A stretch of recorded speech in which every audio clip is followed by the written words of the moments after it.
Between 1888 and 1912, the quiet hills of Briarcliff County, Massachusetts, carried a strange kind of silence, the kind that lingers after a scream. It began small. A maid who never returned from her errands. A coachman whose horse came back alone. A factory worker who vanished on his way home after a night shift. At first, it seemed like bad luck, a series of isolated disappearances in a growing industrial town. But as the numbers rose, 20, then 30, then 37, people started to whisper. And all the whispers led to one place, Blackwood Manor, home of the Ashworth family. The Ashworths were everything the people of Briarcliff wanted to be. Wealthy, charitable, untouchable. James Ashworth, the patriarch, owned half the mills in the region and poured money into hospitals, orphanages, and even the police department.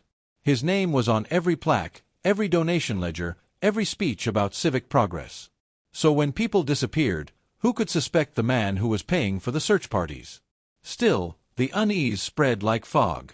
Farmers claimed that at night, they heard strange low hums rolling from the direction of the manor, a droning mechanical sound that made the dogs howl and the horses buck. Local children dared each other to walk past the estate gates, swearing that the lights inside flickered long after midnight. And yet, no one ever reported anything directly to the police. Because everyone knew, even without saying it, that the law belonged to the Ashworths.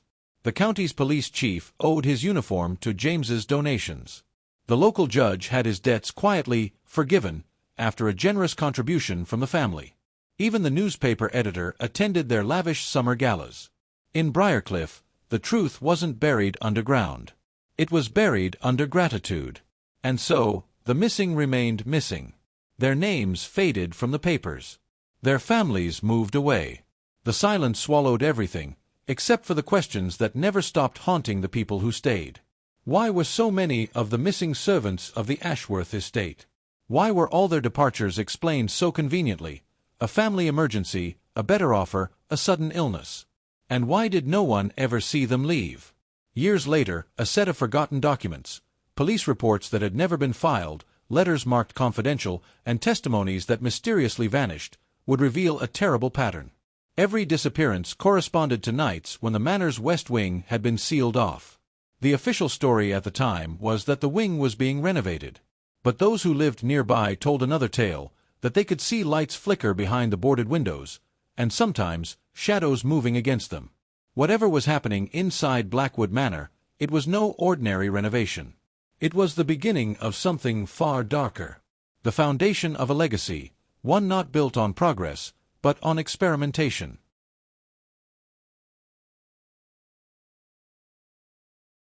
At the height of America's Gilded Age, few families shone brighter than the Ashworths of Massachusetts. Their name was whispered with admiration and a hint of fear. To the public, they were the embodiment of success. To those who worked beneath them, they were something else entirely, a dynasty that watched everything, controlled everything, and trusted no one. James Ashworth was the kind of man people compared to steel, cold, polished, and unbending. His portrait hung in every mill he owned, his gaze fixed somewhere beyond the frame, as if measuring the worth of whoever dared to look back. He was a self-made titan, or so the newspapers said. But even self-made men need scaffolding, and James's was built from two things, secrecy and influence. Beside him stood Charlotte Ashworth, a woman the county papers described as grace itself. To those who met her, she was the perfect hostess, composed, articulate, unfailingly polite. But beneath that composure was a woman whose devotion to family purity bordered on fanaticism. She ran the household like a clock, precise, beautiful, and incapable of error. Their home, Blackwood Manor, was a physical reflection of that obsession. A sprawling Gothic structure rising from the mist like a cathedral, its stone towers catching the light just enough to look holy. Inside, every surface gleamed. Every portrait was aligned. Even the servants moved like silent machinery, their footsteps swallowed by the velvet halls. And yet, behind the perfection, there was an unease that no amount of polish could hide. Guests who visited for dinner often remarked on the children, Noah and Clara. They were beautiful, disciplined, and eerily quiet. They never interrupted. They never disagreed.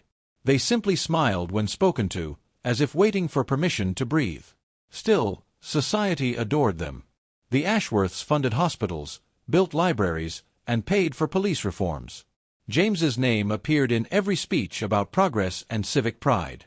But those donations weren't acts of generosity, they were transactions. Every check he signed bought him silence, loyalty, or both.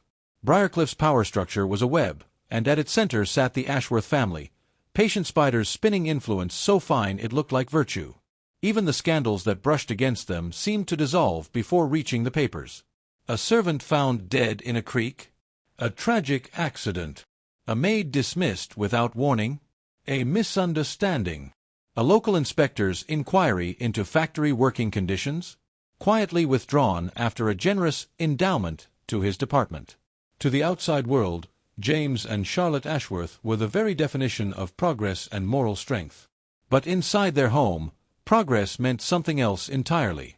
It meant control. It meant purity. It meant reshaping the world to fit their image, no matter what or who had to be destroyed in the process. Because to the Ashworths, perfection wasn't a goal. It was a birthright. And they would defend it, with blood if necessary. Blackwood Manor wasn't just a home. It was a monument, a fortress carved from ambition and shadow. Perched atop the northern ridge of Briarcliff County, it loomed over the valley like a silent warden, its jagged towers often swallowed by the morning fog. To those below, the manor seemed alive, watching, waiting. From a distance, it was breathtaking. But up close, people said you could feel it, the heaviness in the air, the static that prickled against the skin, as though the walls themselves carried memories too dark to fade. The great iron gates, adorned with the Ashworth crest, a serpent coiled around a tree, never fully opened, not even for guests. Only one carriage at a time could pass, a detail James Ashworth had insisted upon. "It's for security," he'd said. But security from whom? Inside, the house was a labyrinth. Long corridors lined with portraits of unsmiling ancestors, staircases that led into dead ends, doors that locked from the outside. Visitors often found themselves lost, wandering through the echoing halls until a servant appeared, always silently, always at the exact moment they were about to panic. There were rules inside Blackwood Manor. Unspoken, but absolute. Servants were never to speak unless spoken to. They were to remain invisible, their movements perfectly timed between the family's routines. No one was to enter the West Wing, not under any circumstance. The West Wing had been sealed for years, its doors reinforced and its windows covered with thick velvet drapes.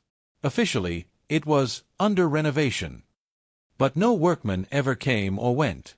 At night, faint vibrations sometimes hummed through the floorboards, like the deep purr of machinery hidden beneath the stone. Locals claimed it was an experimental generator. Others whispered it was something far worse. The Ashworth children, Noah and Clara, were rarely seen outside the estate. Tutors arrived weekly, escorted in by carriage, their faces pale with discomfort when they left. They said the house was too quiet, too symmetrical, too observed. As if every sound, every word, was being measured. And yet, to outsiders, the manor was a symbol of prosperity. Newspapers praised its architecture, calling it a testament to the brilliance of American industry. Photographs of its grand facade appeared in magazines. No one wrote about the closed-off wing, the strange humming, or the fact that many of the estate servants changed every few months, if they were replaced at all.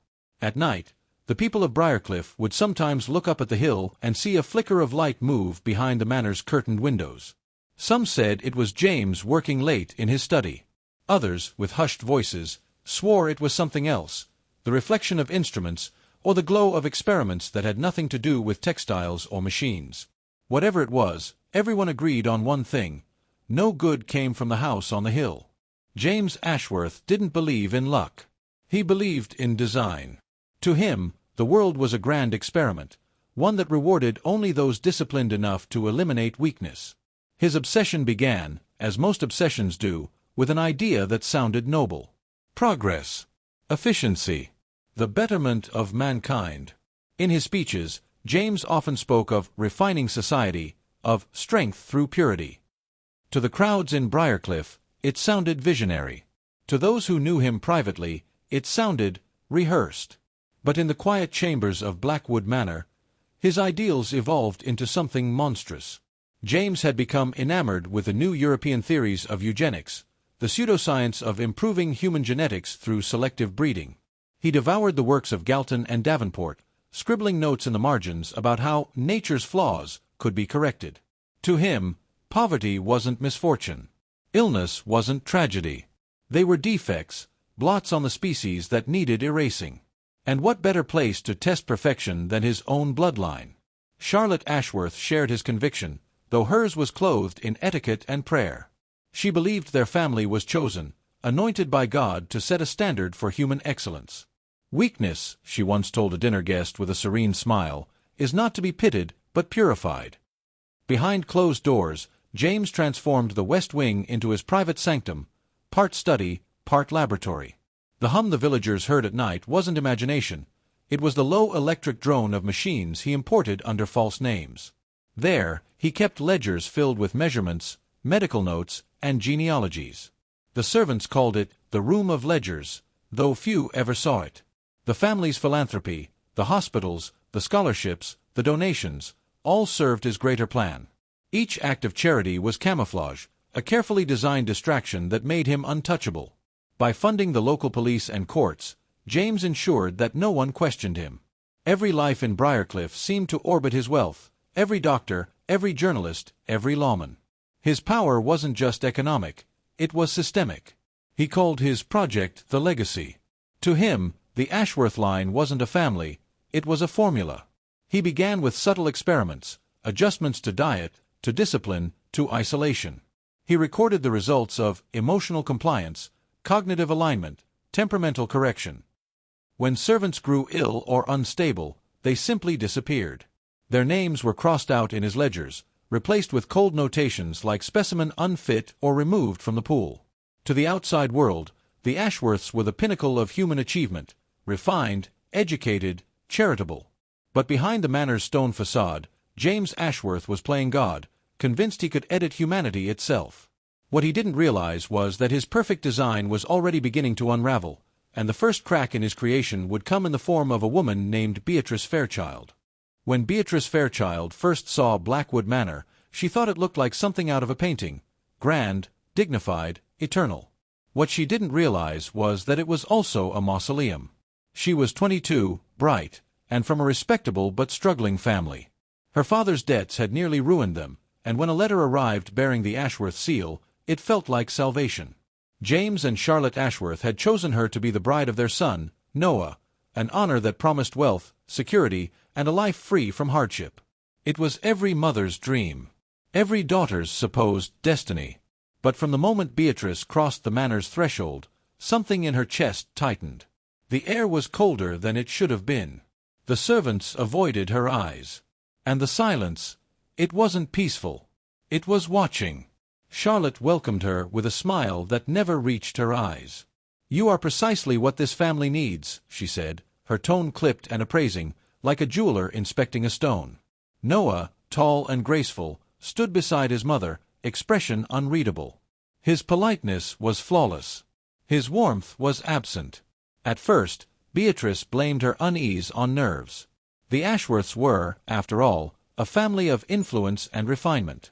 Perhaps this was simply their way, reserved, disciplined, unaccustomed to displays of affection. But as the days passed, she noticed things that logic couldn't explain. Doors that were locked at odd hours. Footsteps in corridors when everyone was asleep. A strange rhythmic hum that seemed to come from beneath the floors late at night, faint but constant, like the heartbeat of the house itself. Noah rarely spoke. When he did, his words felt carefully chosen, like he was afraid to say the wrong thing. "You'll get used to it," he told her once as they walked the gardens. "The manor has rules." Rules. That word lingered with her. Charlotte oversaw every detail of Beatrice's life, what she wore, when she spoke, even what books she was allowed to read. The servants treated her with a peculiar mix of respect and pity. One young maid whispered as she brushed Beatrice's hair, "None of them stay long, miss." When Beatrice pressed her for more, the girl went pale and never spoke to her again. Then came the first real warning. One evening, as they dined beneath the chandeliers, Beatrice asked Noah why the West Wing was sealed. For a heartbeat, everything in the room froze. Charlotte's fork clinked softly against her plate. Noah's color drained. "Don't ask about that," he said quietly, eyes fixed on his glass.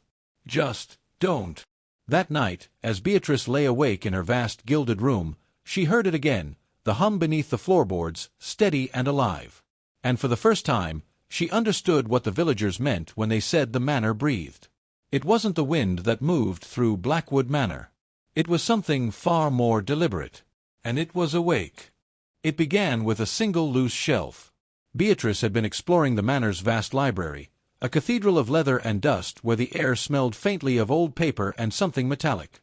She had come to think of it as her only sanctuary, a place where she could think without Charlotte's cold gaze following her.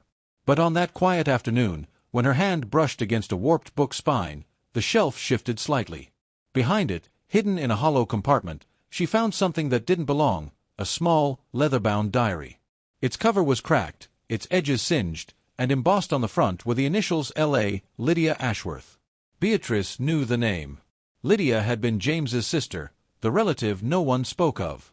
Family portraits skipped over her, and Charlotte once dismissed her with a single sentence, "Poor thing. Tuberculosis took her too young." But the diary told a very different story. The first entries were normal enough, descriptions of dinners, music recitals, and the loneliness of life inside Blackwood Manor. But slowly, the tone changed.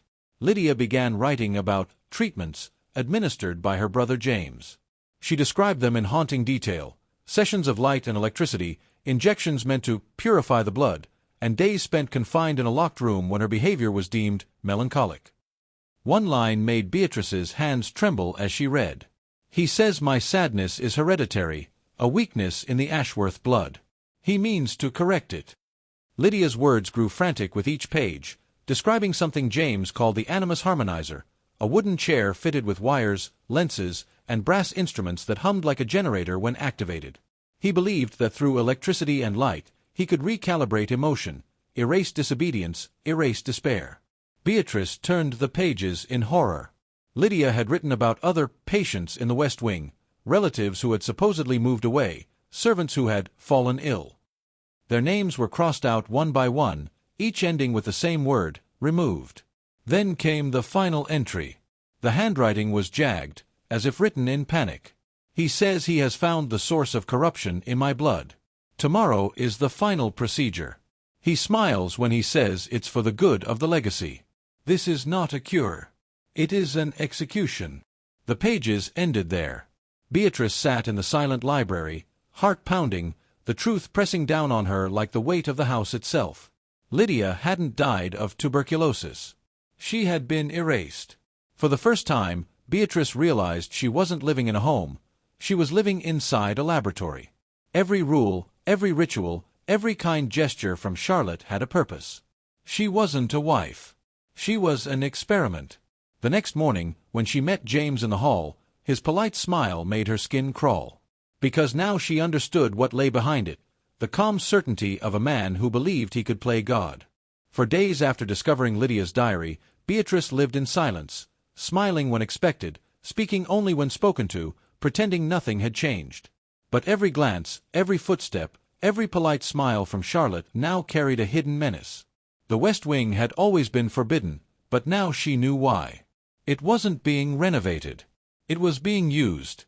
She began to plan. One night, under the guise of illness, she excused herself from dinner early. She waited until the manor was silent, until even the grandfather clock in the hall seemed to hold its breath. Then, lantern in hand, she slipped into the corridor leading toward the sealed wing. The air grew colder with every step. Dust hung like smoke in the lamplight. The heavy double doors were bolted shut, but one hinge was loose, as though someone had opened it before and hastily closed it again. With trembling fingers, she pried it open just enough to slip through. What she found inside didn't belong in any home. The room stretched wide and shadowed, filled with strange equipment, brass instruments wired together, jars of preserved organs lined neatly on a long table, and surgical tools arranged with obsessive precision. But the most terrifying thing was at the center of the room, the chair. The animus harmonizer. It was larger than she imagined, a wooden frame with leather straps, thick copper coils winding up its arms, and a cluster of lenses aimed directly at the headrest. A faint hum vibrated through the air, as if the machine itself was waiting to breathe. Nearby, she found rows of glass vials, each labeled in James's meticulous handwriting. Sample number 32, instability. Sample number 47, non-compliant. And next to them, a ledger. She opened it and froze. Each page detailed an experiment. Names she recognized, servants, a cousin, even a tutor, accompanied by notes written in James's hand. Specimen failed to adapt. Removed from the pool. Cognitive recalibration incomplete. Disposition terminated. Dozens of them. Then she turned another page and saw her own name. Subject: Beatrice Fairchild. Selected for reproduction. Displays elevated curiosity, to be corrected postpartum.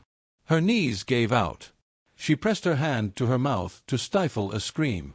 It wasn't paranoia. She was never meant to survive. A sound behind her, soft, deliberate. Beatrice spun around, lantern shaking. In the doorway stood Charlotte Ashworth, her expression unreadable, her shadow stretching long across the floor. "I warned James," Charlotte said, her voice calm, "that weaker bloodlines cannot resist temptation." The lantern slipped from Beatrice's hand, crashing to the floor. Flames flickered briefly before dying out, leaving them both in darkness. And then came the sound, not the hum of machinery this time, but footsteps echoing down the corridor. Heavy, steady, getting closer. Beatrice ran. Behind her, the hum roared to life again, electric, mechanical, alive. The West Wing had awakened, and it wanted her back.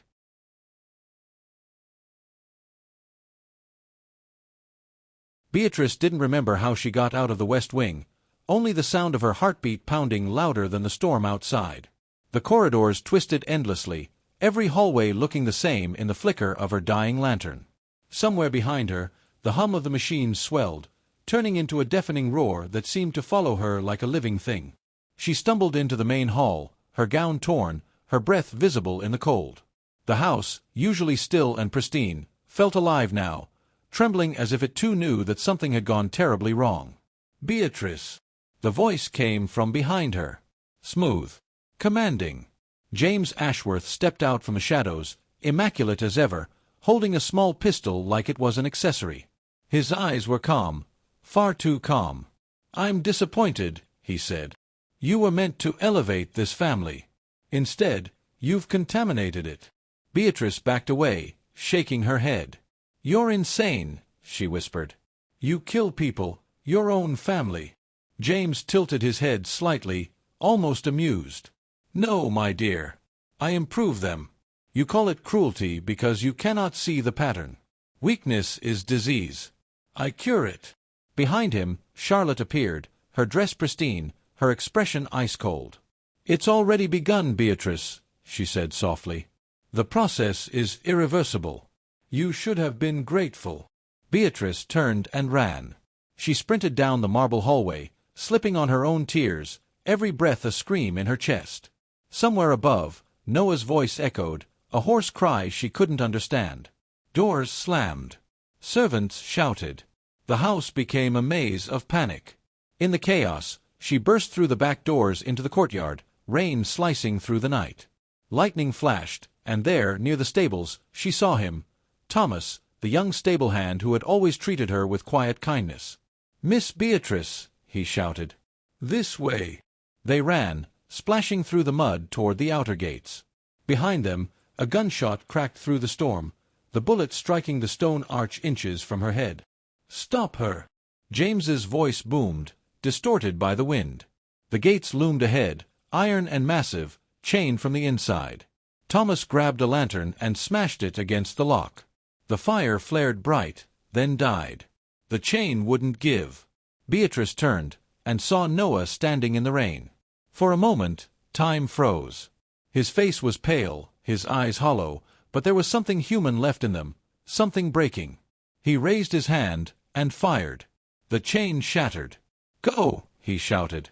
"Run!" Thomas pulled her through the gate just as another gunshot echoed. Beatrice looked back one last time, at the boy who had been raised to be perfect, now defying the perfection that had destroyed them all. The rain swallowed the manor behind them.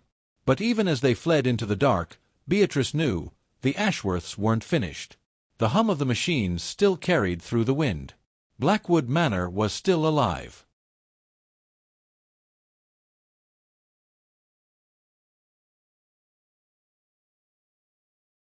By the time dawn broke over Briarcliff County, the story of what had happened at Blackwood Manor had already reached the next town, whispered by a trembling stable hand and carried on the rain.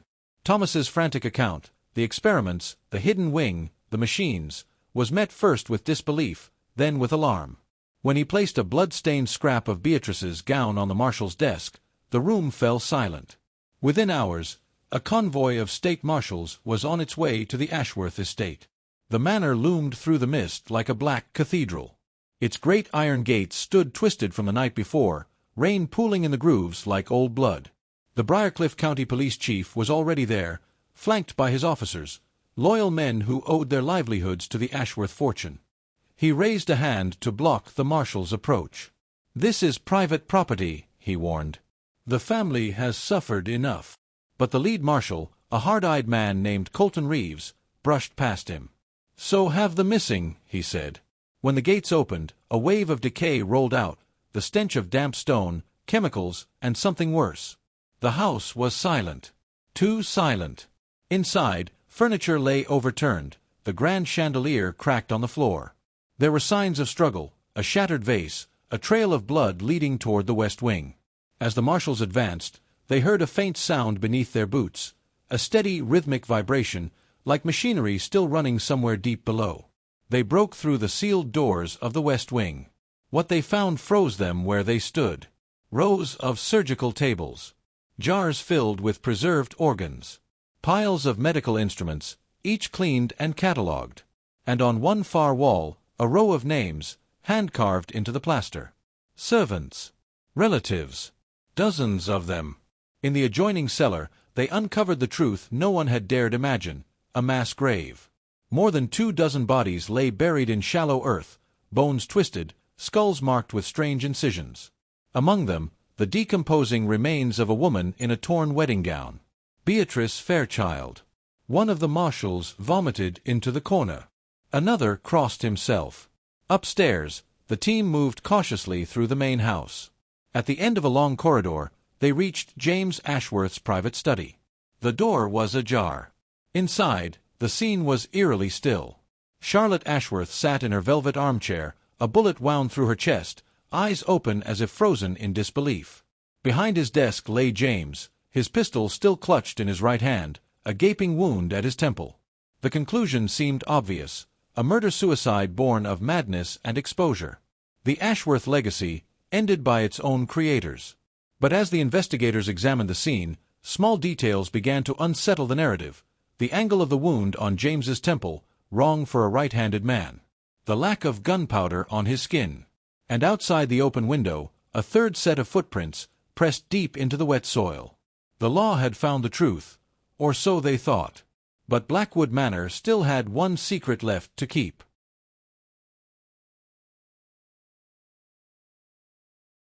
The official story spread quickly. The headlines read, "Tragedy at Blackwood Manor. Esteemed family found dead in apparent murder-suicide."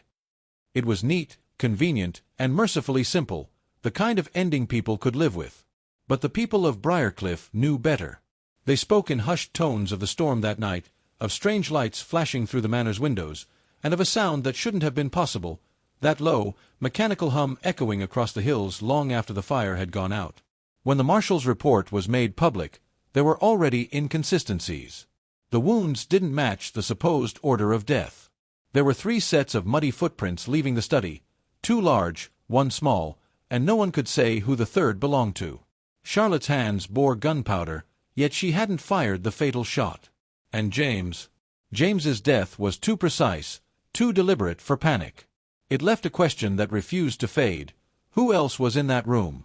Some said it was Noah, finally snapping after a lifetime of control and humiliation. That he had killed his parents and fled into the storm, carrying with him the curse of their bloodline. Others believed it was Thomas, the stable hand, returning as an avenger to finish what Beatrice had started. But the most chilling theory came from the workers who helped dismantle the manor weeks later. As they cleared the west wing, one man found a hidden passage behind a rotted wall, narrow, steep, leading into the foundations beneath the house. There, they discovered a row of cages, rusted and empty, all but one. Inside, among broken chains and dried blood, was a handprint, small, feminine, pressed into the stone as if clawed there. Some believed it was Lydia's. Others swore it was Beatrice's. But the markings were too fresh. One worker, pale and shaking, told the local paper that when they first entered the passage, they heard something faint, like the hum of distant electricity. And then, breathing. He quit the next day. The manor was demolished soon after, its rubble buried deep and its land sold off to a mining company. Yet for years afterward, locals claimed to see lights flickering in the mist above the ridge, faint glows that pulsed in time with the wind. And sometimes, on moonless nights, travelers passing through Briarcliff said they could hear it again, that same low vibration that made their teeth ache and their hearts race. The sound of machinery that should have died a century ago. They say the Ashworth line ended that night. But maybe it didn't. Maybe perfection never dies, it just changes shape. And somewhere, in the dark corners of history, the legacy of Blackwood Manor still hums, waiting to begin again.